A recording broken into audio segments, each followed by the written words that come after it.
이름으로 기도합니다. 아멘. 예수님께서 부활하신 후에 제일 먼저 하신 말씀이 있습니다. 숨을 들어매시면서 하신 말씀이 뭐냐면 성령을 받으라 였습니다. 왜 예수님께서 부활하신 후에 제자들에게 나타나셔서 너희들 정말로 반갑다 그렇게 하지 아니하고 성령 받으라고 그랬겠습니까? 그 예수님께서 제자들을 향해서 성령 받으라고 한 이유는 성령이 임해야 그들이 살아갈 길이 생기기 때문에 그렇다는 것입니다. 예수님께서 말씀하셨지요. 내가 길이요 진리요 생명이라고 말씀했습니다. 그렇기 때문에 예수님 자신이 계실 때는 자기가 참된 길로 인도할 수가 있었습니다. 그러나 이제 예수님이 떠나고 나면 누가 자신들의 길을 인도할 사람이 없기 때문에 예수님은 그걸 아시고 제자들을 향해서 너희들이 성령을 받아야 된다고 말씀하셨다 이 말씀입니다. 지금은 우리가 살아가면서 차를 운전하고 다니는 분들은 길을 몰라도 상관이 없습니다.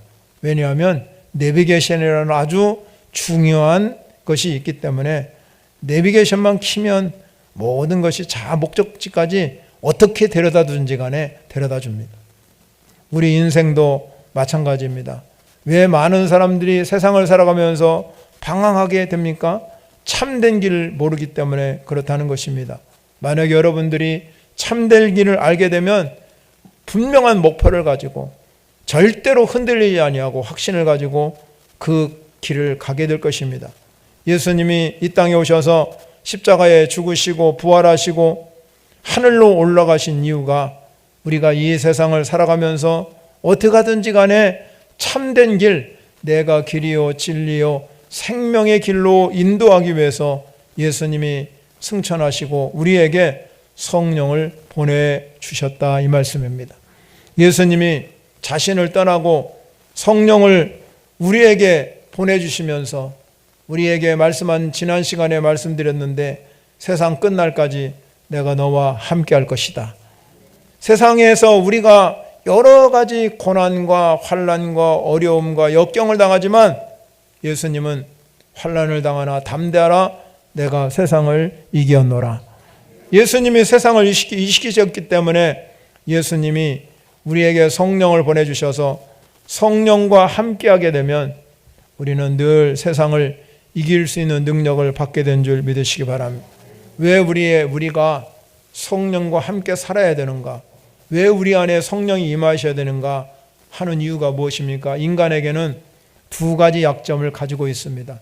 여러분이 아무리 예수를 믿고 구원받고 그리고 우리가 성령이 있다 할지라도 우리 인간 안에는 약점이 있어요. 그 하나가 뭐냐면 연약성이라는 겁니다. 사도 바울은 우리 인간을 비유할 때 질그릇으로 비유해서 우리 인간은 깨어지기 쉬운 그릇이라고 말씀하고 있습니다. 그래서 사람들은 감정 기복이 심해가지고 어느 때는 기분이 좋을 때도 있고 어느 때는 기분이 나쁠 때도 있고 어느 때는 기쁠 때가 있고 어느 때는 슬플 때 감정 기복이 심하게 일어나는 경우가 굉장히 많습니다. 그 이유가 뭐냐면 연약성 때문에 그렇다는 것입니다.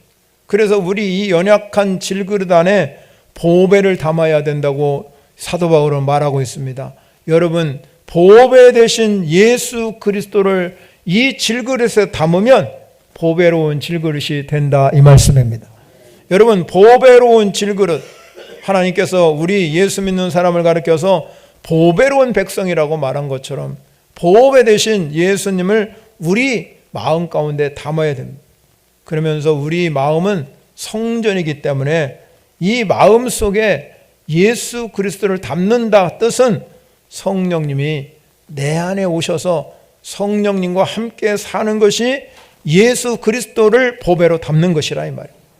다른 하나는 우리 안에는 인간의 소욕이 가지고 삽니다. 그래서 바울이 말하기를 우리 인간 안에는 예수 믿는 사람에게는 육체의 소욕도 있고 성령의 소욕도 있다고 말씀하고 있습니다. 그런데 여러분 어떤 것이 더 강하냐? 육체의 속이 강한 사람은 죄에 이끌려 받아서 삽니다. 그러나 성령의 소욕이 강한 사람은 절대로 육체의 소욕에 매여 있지 않는다는 것입니다. 그래서 사도 바울은 우리가 성령 받아야 할 이유가 성령의 이끌림을 받으려고 성령의 소욕에 매여 사는 사람이 돼야 하기 때문에 우리가 성령 받아야 될 줄 믿으시기 바랍니다. 예수님도 이 땅에 오셔서 늘 성령의 이끌림을 받고 사셨습니다. 왜 그렇습니까? 성령님은 오늘 뭐라고 그랬냐면 진리의 영이라고 그랬어요. 진리의 성령, 진리의 영이기 때문에 진리라는 것은 무엇입니까? 변함이 없다는 뜻입니다.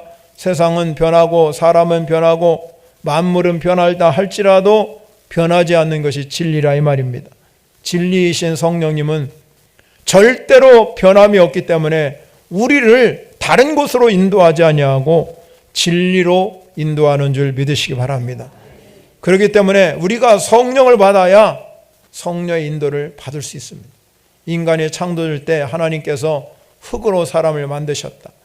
그리고 그 코에 생기를 불어넣으니까 사람이 어떻게 됐습니까? 생명이 되었다고 말씀하고 있습니다.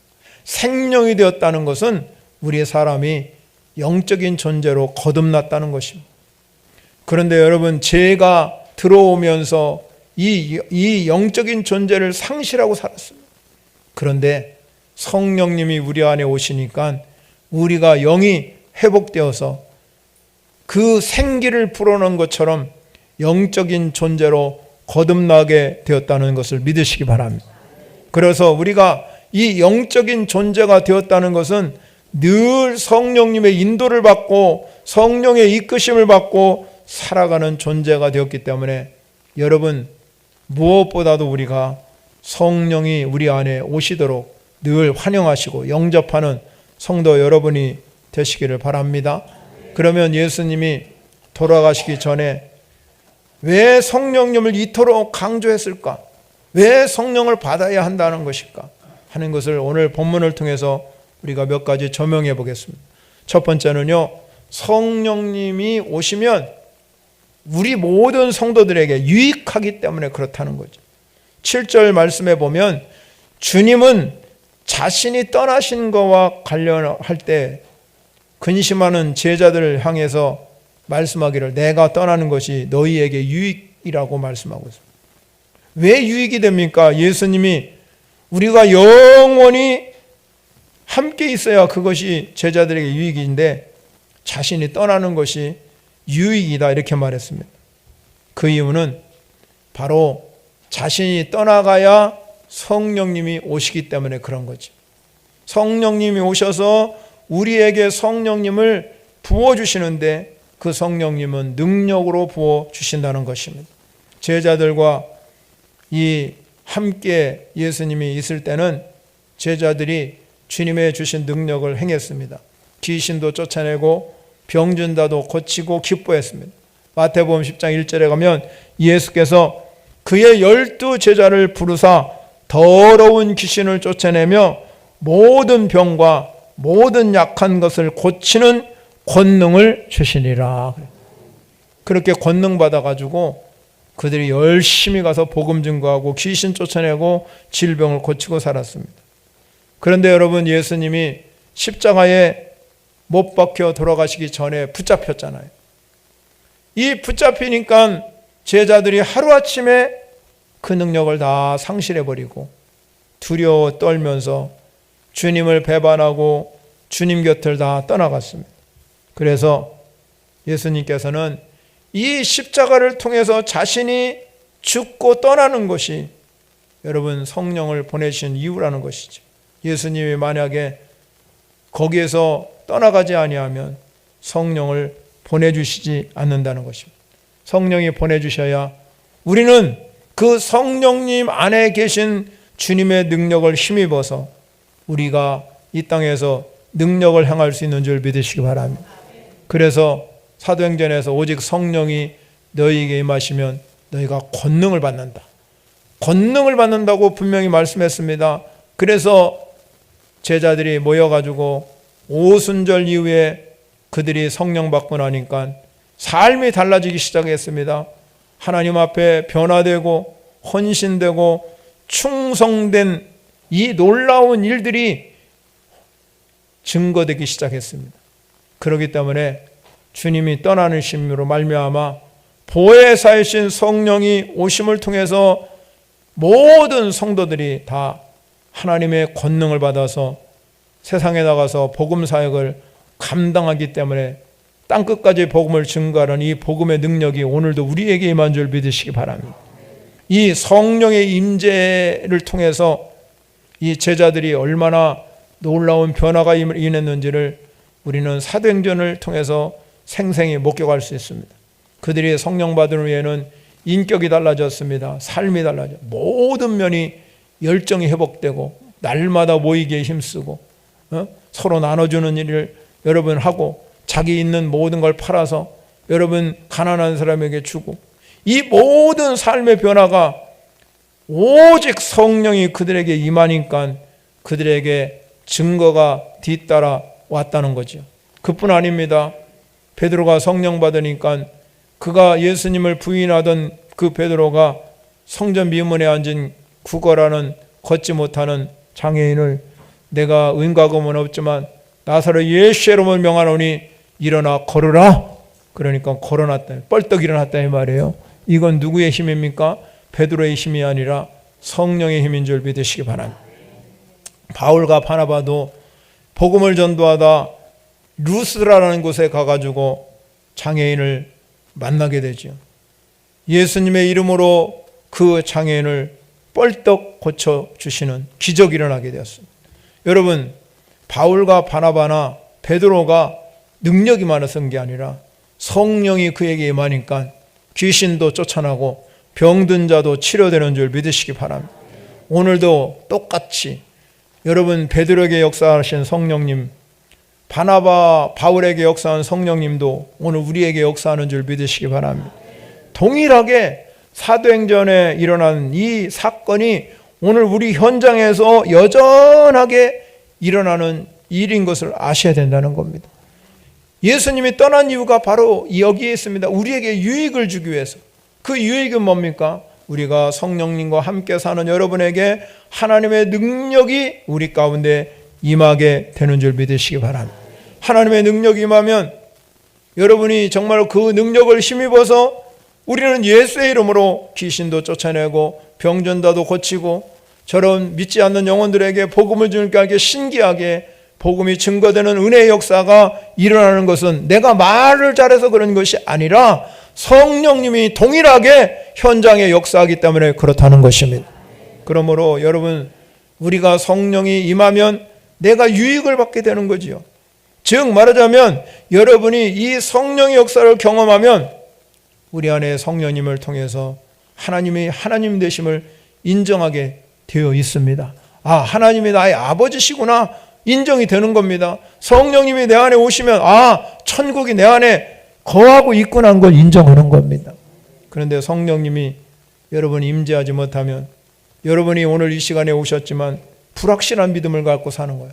구원이 뭔지 천국이 뭔지 여러분 그걸 잘 모르고 살 때가 너무나 많습니다. 그러나 성령님이 내 안에 오시면 그게 보증수표가 되는 거죠. 그 보증수표를 여러분에게 각각 선물로 주시는 거 아닙니까? 이 선물을 내가 받으시면 되는 거예요.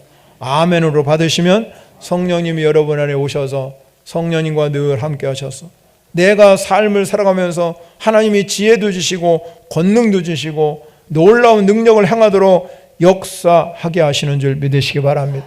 그래서 그 성령님이 우리에게 유익을 주는 거예요. 절대로 손해를 베푸는 분이 아니라 예수님이 우리에게 이 성령은 우리 모든 성도들에게 유익하게 하는 놀라운 역사인 걸 여러분이 믿으시고 여러분의 삶의 현장에서 성령님과 함께 동행하시기를 바랍니다. 그러면 마귀 권세도 사단의 권세도 우리 곁을 떠나가게 되고 성령님이 늘 함께 하시면 내 마음 가운데 성령님 역사하심을 통해서 찬양이 흘러나오고 내 마음속에 기도가 흘러나오고 하나님 은혜가 넘쳐 흐르는 삶이 된다는 걸 여러분 꼭 믿으시기를 바랍니다. 두 번째는요, 성령이 오시면 세상과 타협을 거부합니다. 8절에 보면 성령이 오시면 뭐라고 말씀하냐면 세상을 책망하신다고 해요. 책망하신다는 거죠. 주님께서는 끊임없이 사역을 하면서 세상을 책망했습니다. 그런데 예수님 대신해서 오신 보혜사 성령도 같은 일을 행하신다. 그럼 오늘 성경은 무엇을 책망한다고 그랬습니까? 첫 번째는 죄에 대해서 책망한다고 그랬어요. 바울이 말했잖아요. 이 세상에는 의인이 하나도 없다. 다 죄 아래 있다. 우리는 모두가 죄라는 것. 그런데 여러분, 죄라는 게 원래 뜻은 뭐냐면 관역을 빗나갔다. 관역을 빗나갔다는 뜻이에요. 그래서 예수님께서는 제일 먼저 공생애를 시작하면서 외친 말씀이 뭐냐면 회개하라, 천국이 가까웠느니라. 회개하라는 뜻 속에는 우리 세상 사람들은 다 죄에 빠져 있다. 그러니까 죄에 대해서 지적하면서 예수님을 믿기를 원했습니다. 예수 믿는 사람은 죄에서 해방돼 죄 사함을 받았다는 것입니다. 그와 같이 성령님이 우리 가운데 오시면 죄에 대해서 분명히 책망하실 것이라고 말씀하는데, 그 죄에 대해서 책망할 때 죄는 뭐라고 말씀하고 있습니까? 바로 하나님을, 나를 믿지 않는 것. 나를 믿지 않는 것이 죄다. 믿기를 거절하는 것이라 이 말이에요. 죄라는 것은 관역을 빗나갔다는 뜻이지만 믿지 않는 행위가 죄입니다. 그런데 오늘 성경은 그 믿지 않는 행위를 더 넘어가서 거절까지 한다는 거절. 여러분, 우리가 이 자리에 오신 여러분, 오늘도 예배자로 여러분 오신 여러분, 주님은 여러분에게 죄에 대해서 책망하지 않습니다. 왜? 이미 죄사함을 받았기 때문에. 우리는 이 자리에 오는 순간에 예수 그리스도 그분이 나의 구원자시요 그분이 나의 주인이라는 사실을 믿으면 여러분은 죄에 대해서 절대로 책망을 받지 않는다는 것입니다. 예수님은 세상에 계실 때 늘 믿음 없는 자를 향하여 책망하셨잖아요. 그러면서 말씀합니다. 패역한 이 세대에 믿음 없는 자가 되지 말고 믿음 있는 자가 되라, 이 말씀입니다. 그러므로 여러분들이 죄에 대해서 책망하는 예수님이, 우리가 성령님이 내 안에 오시면 우리는 마음의 평강도 찾아오지만 죄의 사함의 권세를 해결받았기 때문에 죄의 권능을 이기는 놀라운 은혜가 임한 줄 믿으시기 바랍니다. 두 번째는요, 의에 대해서 성령님이 말씀하신다고 했습니다. 여러분 10절에 가면 의에 대하라 함은 내가 아버지께로 가니 너희가 다시 나를 보지 못함이로라, 이렇게 말씀했습니다. 즉 이 말씀은 무슨 뜻이냐면, 세상이 예수님을 고소했습니다. 예수님을 고소하니까 예수님이 붙잡혀서 십자가에 못 박혀 돌아가셨습니다. 많은 수치심을 당하고 모든 사람이 볼 때 예수님은 아무것도 아닌 존재가 되었습니다. 그런데 예수님이 3일 만에 부활하니까 사람들이 깜짝 놀란 거예요. 그리고 40일 만에 승천하셨잖아요. 그러니까 이러한 사건을 통해서 예수님이 십자가에 못 박혀 돌아가시고 부활하시고 승천하시는 이런 모든 것을 보니까 유대인들이 행한, 세상 사람들이 행한 것이 이게 불의한 것이다 하는 것이 모든 사람에게 다 만천에 다 드러난 것입니다. 예수님이 그리스도의 십자가에 못 박힌 것은 무죄라는 거죠. 죄가 없으신. 그래서 그 예수님이 십자가에 못 박히시고 부활하시고 승천하심을 통해서 세상에 하나님의 의가 선포되었습니다. 그래서 하나님의 영광이 나타난 거예요. 이 놀라운 역사는 오늘 성경에서 말합니다. 내가 이 의에 대하라 하면 내가 아버지께로 가니, 아버지께로 갔다고 말씀하고 있는 것은 지금 하나님 예수님께서는 하늘 보좌 우편에 앉아 계셔서 하나님의 의로움이 분명히 나타난 겁니다. 아버지께 가서 이 아버지께 가물을 통해서 저들이 예수님을 죄로 붙잡아 놨지만 하나님 의로 그를 살리셔서 하나님의 의가 이 세상에 나타난 것입니다. 그래서 여러분이 믿음으로 의롭게 된 줄 믿으시기 바랍니다. 그렇기 때문에 하나님께서 교회를 세우셔서 하나님의 의가 세상에 전파되기를 원하는 것이 하나님 뜻이에요. 그래서 이 성령을 보내주심을 통해서 하나님의 의가 세상에 나타나길 원하고 하나님 나라가 여러분을 통해서 임하기를 원하시는 분이 하나님의 의인 걸 믿으시기 바랍니다. 세 번째는 뭐냐면 심판에 대해서, 이 심판에 대해서라는 하면 세상 임금이 심판받았다고 말하잖아요. 이 심판을 관련된 것인데 십자가를 통해서 예수님의 죽음을 세상 사람들은 심판했다고 말합니다. 그런데 이 심판은 예수님이 궁극적인 이 십자가의 죽으심을 통해서 심판받은 것이 아니라 오히려 그 십자가를 통해서 누가 심판받았습니까? 세상과 세상 임금들이 심판받았습니다.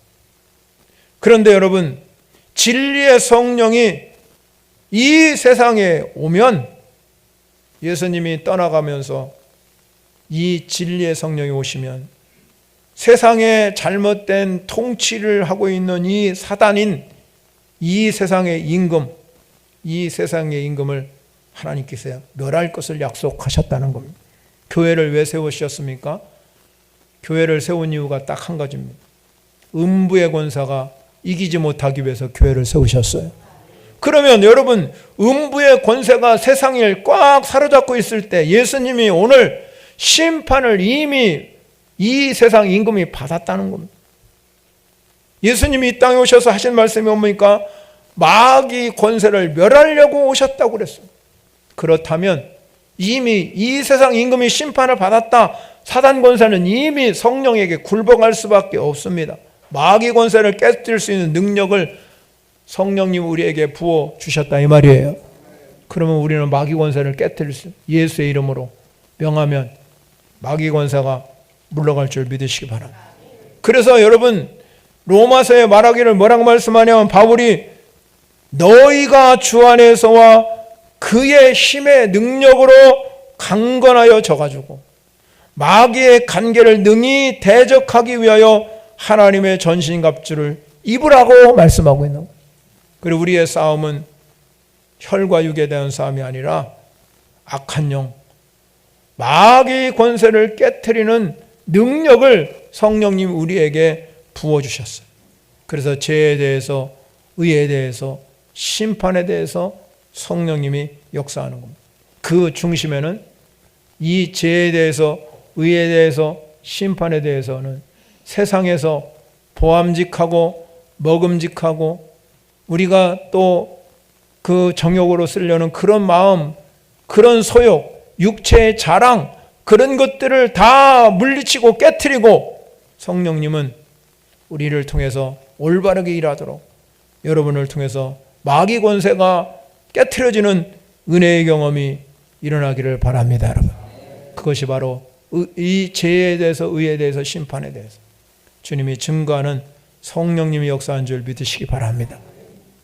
세 번째 중요한 것은 성령님은 우리의 인생의 안내자이기 때문에 그렇습니다.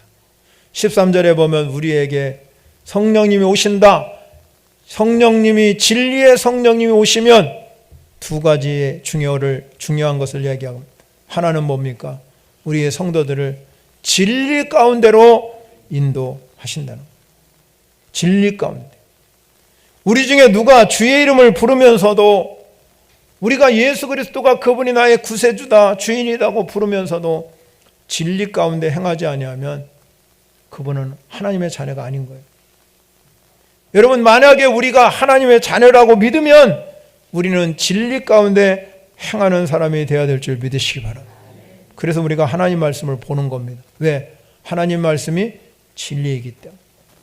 진리이신 하나님 말씀을 여러분들이 늘 묵상하고 읽고 묵상하면서 그 안에 하나님을 발견하고 성령님의 경험이 일어나면 나도 모르는 사이에 내가 영적인 사람으로 변화되는 줄 믿으시기 바랍니다. 오늘날 왜 세상에 살아가면서 우리 그리스도인들이 세상의 권세를 이기지 못합니까? 내가 성령 안에 거하지 못하기 때문에, 성령의 사람이 되지 못하기 때문에 그렇다는 것입니다. 우리 성령님은 여러분들에게 정말로 진리 가운데로 인도해 가시는 분이 성령님인 줄 믿으시기 바랍니다. 그런데 여러분, 우리가 진리 가운데 이끌어갈 때 중요한 두 번째가 뭡니까?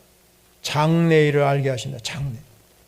여러분, 우리가 성령님께서 장래일, 주님이 우리가 하나님의 계획과 목적에 따라서 하나님이 여러분의 각자에게 주신 하나님의 계획과 목적이 다 있어요. 그걸 우리는 하나님의 섭리라고. 하나님의 섭리. 여러분, 우리는 하나님의 섭리 가운데 여러분이 이 세상에서 어떤 일을 하든 무엇을 하든 하나님의 계획과 목적이 다 있어요. 그런데 성령님이 내게 오시면 여러분이 계획하고 또 내가 목적한 모든 일을 미리 알려주신다 이 말이에요. 그래서 준비케 하시는 거예요. 아, 성령님이 이거를 하면 깨달음이 오는 거죠. 성령님이 이 일을 하면 하나님이 일하실 것이다. 이런 확신이 미래에 내가 예언자가 아니지만 내가 여러분 뭐 그런 예언의 은사가 없다 할지라도 성령님이 내게 오시면 우리는 하나님의 섭리 안에서 우리는 전능자의 그늘 아래 있기 때문에 여러분 성령님이 나를 안내자가 되어서 인도해 주시는 거예요. 그래서 우리가 살아가면서 사람들이 성령 충만한 사람은 우리에게 꼭 따라오는 게 말이에요. 꿈과 비전이에요. 하나님의 주는 비전이 생기는 거죠. 하나님이 주시는 비전이 생기는 거죠. 하나님이 주시는 비전이 있으니까 내가 복음의 전선에 나가서 주님의 뜻을 이루가고 내가 돈을 벌어도 하나님의 비전이 있는 사람은 꿈이 있어요. 내가 왜 돈을 벌어야 하는데 확신이 있단 말이에요. 그래서 돈 버는 거지. 나만 잘 먹고 잘 살라고 돈 벌 것 같으면 여러분 뭐라 그렇게 투자합니까? 하나님이 주신 진정한 비전을 깨닫는 사람은 내가 힘들게 돈을 벌어도 그 힘든 일을 여러분 내가 기쁨으로 하는 거예요. 그리고 그 수고를 마다하지 않습니다. 왜? 하나님이 나에게 비전을 주셨기 때문에. 그래서 힘이 생기는 거죠. 어려워도 힘들어도 성령님이 그 갈 길을 알려주시고 그 삶을 살아가도록 만들어주시는 것이 성령님인 줄 믿으시기 바랍니다. 그래서 우리는 비전과 꿈이 있는 거예요. 사랑하는 성도 여러분, 비전과 꿈을 가지시기 바랍니다. 아무리 내가 연세가 많이 드셨다 할지라도 꿈이 있는 사람은, 비전이 있는 사람은 늙지 않아요. 육신은 늙어갈지 모르지만 우리의 속사람은 날로 건강해지는 줄 믿으시기 바랍니다. 그래야 여러분은 하나님의 은혜를 잊고 살아가는 거예요. 제가 어떤 목사님을 만나게 됐는데 70몇 세가 먹은 은퇴하신 목사님, 어떤 사업을 하고 있는데 그분이 그런 말을 하더라고요. 자기 신체 나이가 몇 살이나 될 것 같으냐고 저보고 물어보더라고요. 제가 신체 나이가 몇 살인지 알면 내가 도사게요?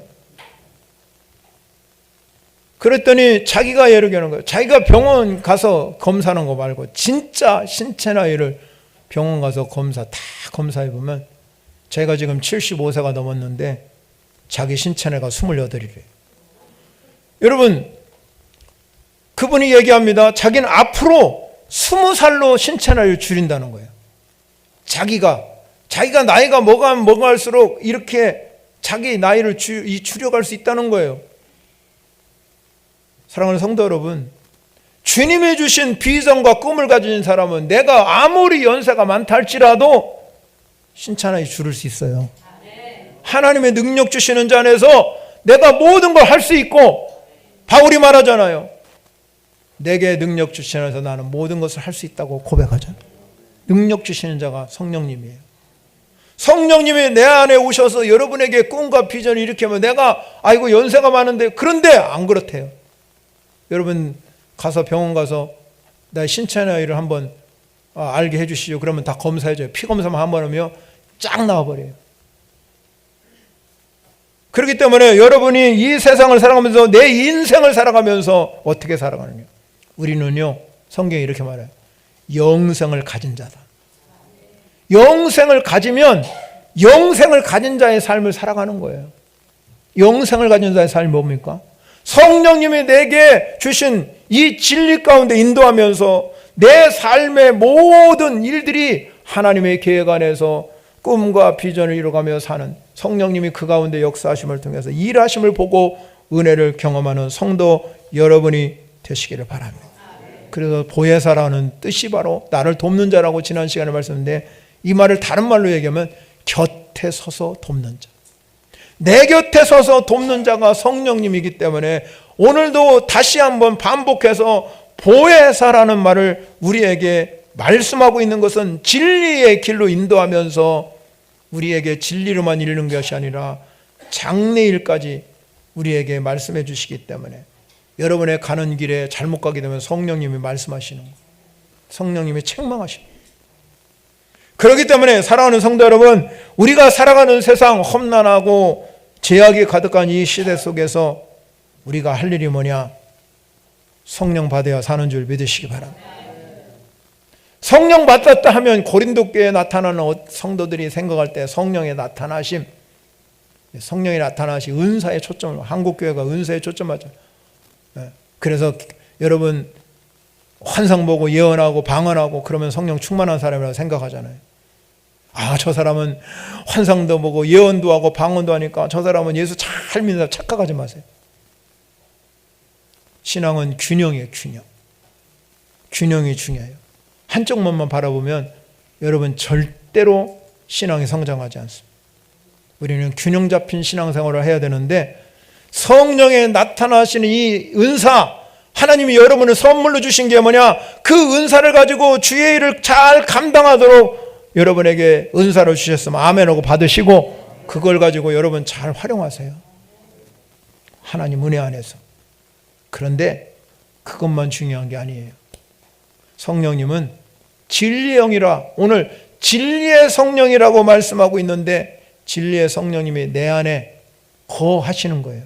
이거는 우리가 다른 말로 얘기하면 성령의 내주. 내 몸이 성령의 전이에요. 성령의 전. 그러니까 내 몸에 누가 거해야 돼요? 성령님. 그러면 성령님이 내 삶을 이끄시고 도우시고 내 곁에 계셔서 인도자가 되시는 거예요. 성령이 말씀해요. 오늘 성경에 뭐라고 하냐면 이 성령이 여러분 13절에 보면 오직 들은 것을 말하며 성령님이 내 안에 오시면 그것이 내 은혜가 되어서 들은 걸 말해요. 인도자가 되는 거죠. 그래서 성령님은 내 안에 능력이 되셔서 세상 권세를 사로잡고 마귀 권세를 깨뜨릴 수 있는 능력을 주시고 하나님 나라를 이루어가도록 하나님의 역사가 일어나게 될 줄 믿으시고 하나님의 영광이 세상에 드러나는 놀라운 역사가 일어나게 되는데 이 성령님이 내 안에 거주하시면 어떤 일이 일어나냐면 하나님의 말씀이 말씀되게 하는 거예요. 하나님의 말씀이 말씀되게 하셔서 내 손에 구원의 투구와 성령의 검을 갖고 살도록 만들어주신다 이 말이에요. 성령의 예리한 칼날은 이 세상에 양심을 겨누는 말씀도 되지만 하나님의 거룩한 이름과 예수의 영광이 여러분을 통해서 온전히 드러나도록 성령님이 일하시는 줄 믿으시기 바랍니다. 이 진리의 성령님이 여러분에게 오셔야 된다 이 말이에요. 그래야 진리가 여러분을 이끌고 가고 우리의 미래, 우리가 장차 올 하나님의 나라, 여러분의 삶 전체를 하나님께 이끌고 가도록 만들어주시는 이 성령님이 여러분 가운데 오시기만 하면 우리는 비전과 꿈이 있어서 활력이 생기는 힘이 생기는 거예요. 우리가 여러분 영양제 많이 잡수시잖아요. 비타민도 잡수시고 많이 잡수시는데 그거보다 더 좋은 활력은 진리의 성령님이 내게 오시면 비전이 생기는 거예요. 아침에 일어날 때 여러분 우리가 정말로 비전을 가진 사람은 할렐루야하고 일어나잖아요. 그런데 비전이 없는 사람은요 일어나는 게 지겨운 거예요. 아이고 아파 죽겠네. 밥 먹는 게 힘든 거예요. 그런데 여러분 성령님이 여러분에 오시면 비전을 주셔요. 꿈을 주셔요. 그래서 여러분의 모든 삶에 활력이 넘치도록 만드시는 분이 성령님이시. 오늘 그 성령님을 충만히 받으셔서 여러분의 인생에 동반자가 되는 축복이 임하시기를 축원합니다. 찬양 우리 영광 올려드렸으면 오늘 말씀을 생각하면서